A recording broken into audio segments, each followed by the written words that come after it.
There is this account on Instagram that I am obsessed with, okay? It's called the Millennial Dot Therapist, at Millennial Dot Therapist. And her name is Sarah Kuborick. I think I said that right. And if you go to at millennial.therapist on Instagram, you'll see her page. I am obsessed with her, okay? And she has a lot of stuff in there I want to talk about because I see this happening with people so much. And one of the things I always want to do on Asking Aquarius is help people with things that are catching them up, you know? And I figured something out from looking at this, that a lot of people are in this very situation. So today I wanted to talk about 11 signs of a one-sided relationship. I get a lot of people that, hit me up for readings, and a good portion of them are in a one-sided relationship. And when we start to talk about it, they start to tell me the things that are on this list. And I wanted you guys to know, if you have these things going on in your relationship, that especially if it's a lot of these things, it's 11 of them. So if you have, all of them or a lot of them, you definitely have to look at the state of your relationship. So I'm going to tell you what they are. But first, I am going to do the introduction, and then we're going to dive right into this, okay? I'm Queen Osset Haru, and thank you for joining me for another wonderful edition of Ask an Aquarius. If you haven't already, please hit the red subscribe button and smack the bell. Also, if you like this video, please give it a thumbs up and pass it on to somebody else who might like it too. Let's see. Please leave us a positive comment in the comment section as well, and stick around to the end of the video because I'm going to read some of my favorite comments and respond to some of them as well. Likewise, if you would like to get a reading done, you want to get a reading done, please email me or hit me up on social media and I will give you an appointment. Likewise, everything you need, my email, my social media, my Patreon, my Amazon wish list, everything, is underneath this video, okay? So check out underneath this video. You might see some cool stuff that you didn't even know was there. All right, guys, so let's talk about these 11 signs. Number 1, you initiate most communication. Now, I see this a lot. If you are the person that does all the texting, all of the calling, all of the emailing, whatever the medium is that the two of you use, if you're always the person that initiates, this is a big warning sign that you might be in a one-sided relationship, because the other person is not initiating contact with you. So they're just receiving and responding when you contact. A person who really is in a relationship with you is going to be calling you too. It should be a two-way street. One of you might be, more chatty or more talkative, but it should be a two-way street. If you're doing all of the initiating, then this person really doesn't want to communicate with you. That is a problem. Number 2, you initiate most intimacy. If you have to initiate the intimacy every single time, you have a problem, because relationships need to have some form of intimacy. It doesn't have to be sex. It can be holding hands. It could be, it depends on what their love language is. It could be acts of service. It could be giving you flowers. It could be different things. It can show up in different ways. But if it's not showing up at all, if there's no intimacy, this person is probably not into you. Because when you're into a person, you want to be intimate with them. You feel a draw to them, a passion, And if they're not feeling that passion for you, then you're probably in a one-sided relationship. And you got to look at that, because that is detrimental to your self-esteem. Number 3, you spend a lot of your time apologizing. So if you find that like you're always upsetting them, they're always angry with you about something, you're walking around on eggshells on them, you got to apologize every time you turn around, they're real overly sensitive, you could be in a one-sided relationship. That's also a sign of a person who might just have some deep emotional health problems, but you also could be in a one-sided relationship because this person really don't want to be with you, so they find fault with everything that you do. So you find yourself constantly apologizing and making excuses for yourself and that kind of thing, when in reality it's just because they're not feeling you and just don't want to say they're not feeling you. Some people are not feeling you and won't just tell you that because they want to keep access to you. You feel me? They want access to you and the things that they can get from you: sex, money, weed, whatever you're giving them, but they don't necessarily want to be in the relationship with you. They just want the perks. The next one, you often change your plans to accommodate their schedule. Now, in a relationship, you probably will change your plans to accommodate each other's schedules. But if you're always doing it and the other person is never accommodating you in any single way, not even thinking about it or even trying to, then 9 times out of 10 you're probably in a one-sided relationship because they don't really care about accommodating you. You just care about accommodating them. Now, there are times when it's impossible. Like they might have a schedule that's just impossible, they could be working 2 or 3 jobs. You never know what somebody's economic situation is. But if you're constantly accommodating their schedule and they're never doing the same for you, then you have to look at, is this relationship one-sided? Your efforts are often not reciprocated. I told my client the other day, I said to him, match the other person's energy. Okay? And this is something that a lot of us don't do. I didn't even realize this until I got older. But in this case, your efforts are not being reciprocated and you just keep doing and doing and doing. Match their energy. If that person is not putting forth effort, you don't put forth effort.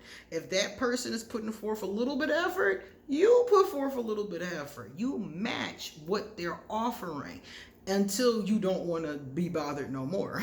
If they're offering too little that you don't want to be bothered, then you just leave it alone. But if y'all just in the talking phases or just getting to know each other, you match their energy. You don't give so much more than what they are. Because what happens is that you get used. You either feel used or you actually get used. So you just match their energy. If they're calling, once a week, you call once a week.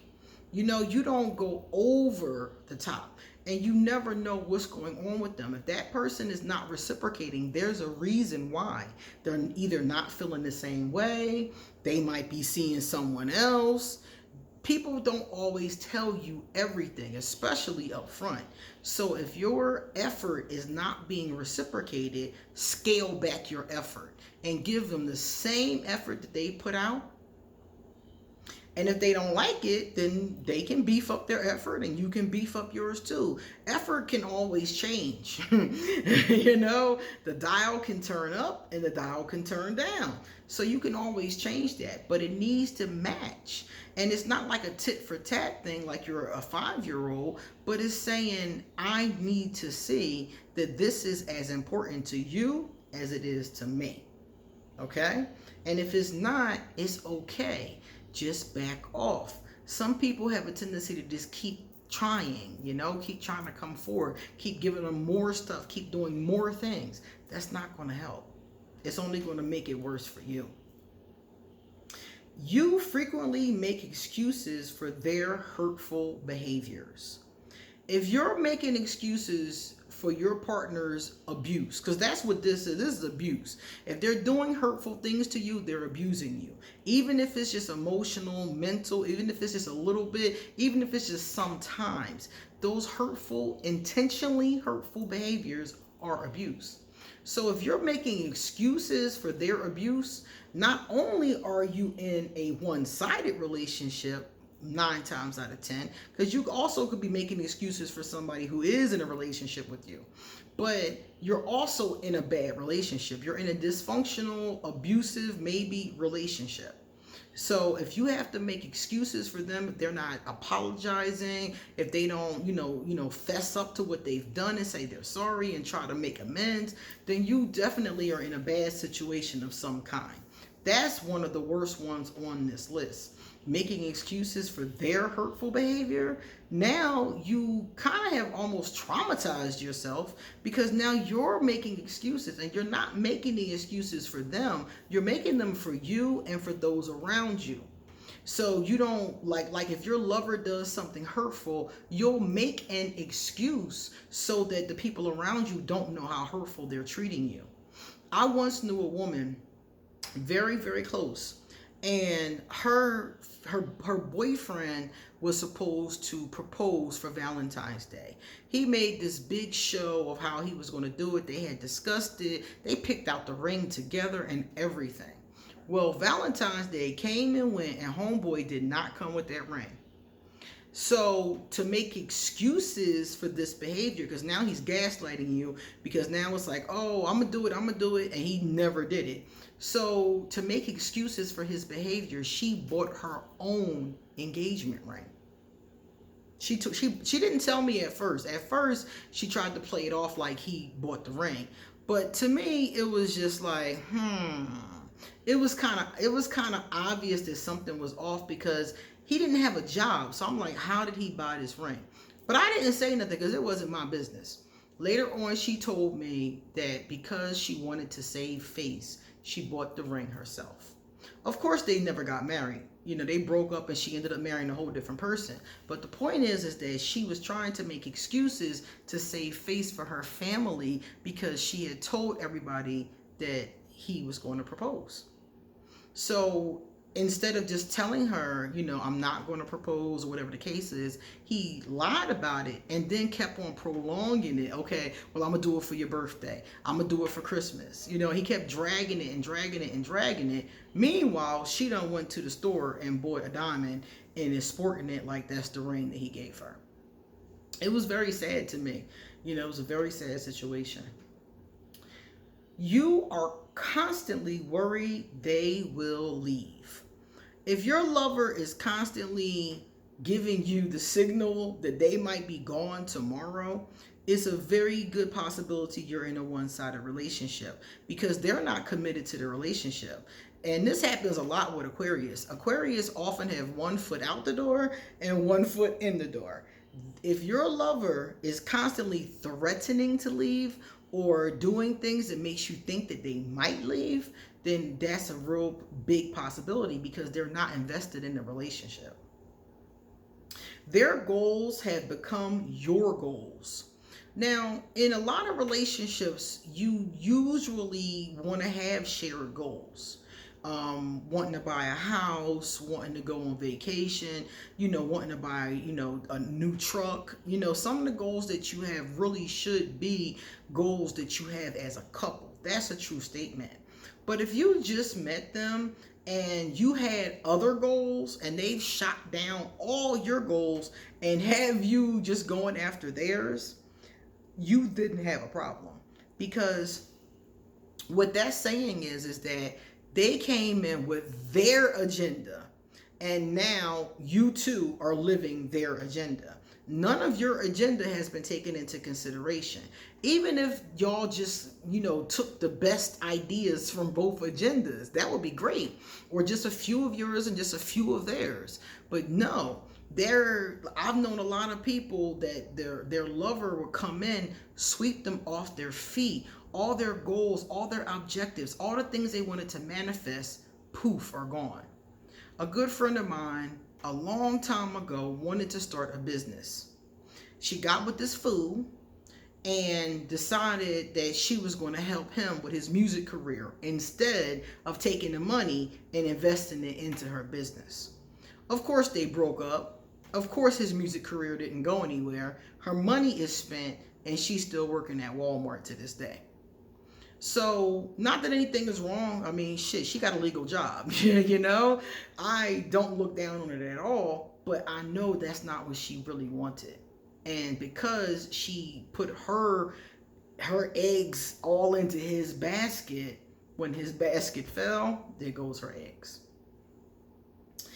Now it says, their needs are the focus of the relationship. Yours are not. Again, this is kind of like with the goals. So whatever they need is the focus.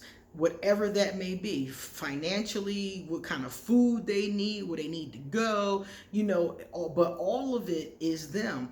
Your needs, the things you want out of life, the things you need, not even just want, the things you need are not taken into consideration.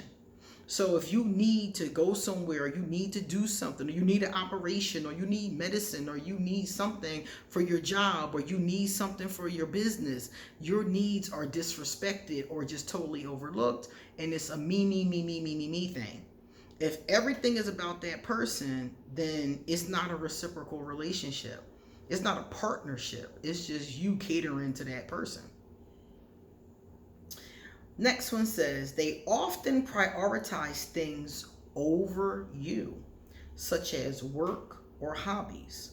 So this is very interesting because people will say this to me sometimes. They'll say, like, my girlfriend, she spends more time with her friends than she spends with me. I've heard that from a lot of men, and I'm like, okay. And I've heard men say that too. Or they'll say, my husband is a workaholic. I never even see him anymore. And in these situations, if a person is working and they're busy, that's understandable. Most of us understand that, but they should make some time for you. If they're busy working 2 or 3 jobs, then they need to be maybe having a date night once a month, with you. You need to feel like your priority. Maybe they just text you or send you beautiful emails, here and there. Something. This person needs to, and they said prioritize. They need to prioritize you over other things. Now, work, I can understand, but hobbies, hanging out with their friends. This one person was telling me that her dude is always going to the club. And him and his boys, they gotta go to the club. No matter what she wanna do, no matter what's going on, he gotta pop on his new outfit and go stunting with his boys. This is important to him. And I'm like, you in a one-sided relationship, because everything that's important to you, he don't care about. And that the club thing was just one small thing. It was all kinds of other things too. And I'm like, he doesn't really care. But that club thing was big because it was like, for example, it was Easter Sunday. And they were all she wanted all of them to get together and go see the family. And, this is before COVID. So people would go to church and have on their Sunday best. And he decided he was going to go out the Saturday before that Easter, got tore up drunk, and then couldn't get up to go to church and do the festivities. And she was angry with him because she was like, you could have not gone out just that one Saturday just so you could be coherent on Sunday morning. And he didn't really care. He did what he did, and their relationship didn't last. But the point of the matter was that in that instance, I could see that he was prioritizing his time with his boys over their relationship. And the last one says, you consider the relationship when making plans about the future, but they don't. I see this a lot too. Definitely in a one-sided relationship. They don't see a future with you. If they're talking about the future and then don't mention you, they don't see a future with you. And this is like one of the biggest red flags, and people let this go right over their head. But I've seen this several times, and I'm like, if that person is making plans for next year, for example, and they're not mentioning you in the plans, but you're always mentioning them and your future plans, that means you, again, are prioritizing this relationship in such a way that it's real, that it's solid, that it's going to be something, and this person is not. So the best thing to do in this situation, if you find yourself in a one-sided relationship, you have to back your energy up. Like I said earlier, I was talking about matching energy. If you find yourself in a one-sided relationship, you need to back your energy up. That means you're doing too much, you're giving too much. Until that person decides to commit to the relationship, you need to stop giving all that you're giving. You're giving them too much. If you're making plans about the future and you want to buy a house or you want to do this or do that, and they're not thinking about the future with you, you need to stop thinking about the future with them. You got to slow your roll. You are ahead of them. You're not matching energy at that point. Your energy is down the road and their energy is way back here. And I see this a lot with Aquarius, because Aquarius will be in a relationship and the relationship will not be going the way that they want the relationship to go, and they might not always communicate that. And this happens with other zodiac signs too, just not wanting to communicate what they do and do not feel. This happens a lot. So if you find yourself in a one-sided relationship, slow your roll, talk to your partner. If your partner does not want to communicate, if y'all can't work it out, back your energy up. Back your energy up and match their energy. And if their energy is way back here, y'all not really in a relationship. You're just lying to yourself. You are big up in this situation to yourself. And we have all done that.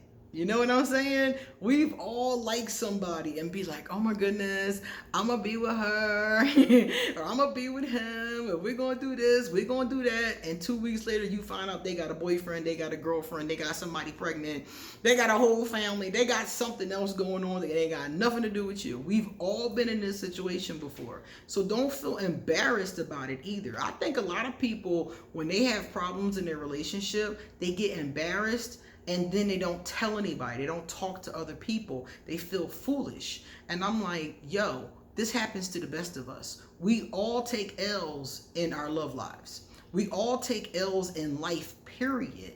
So if something happens to you and you're embarrassed about it, don't feel that way about it. I mean, I know I can't tell you don't be embarrassed, because you're going to feel how you feel. But just remember that everybody takes L's in life. You're not the first, you won't be the last. Just pick yourself up and move on, okay?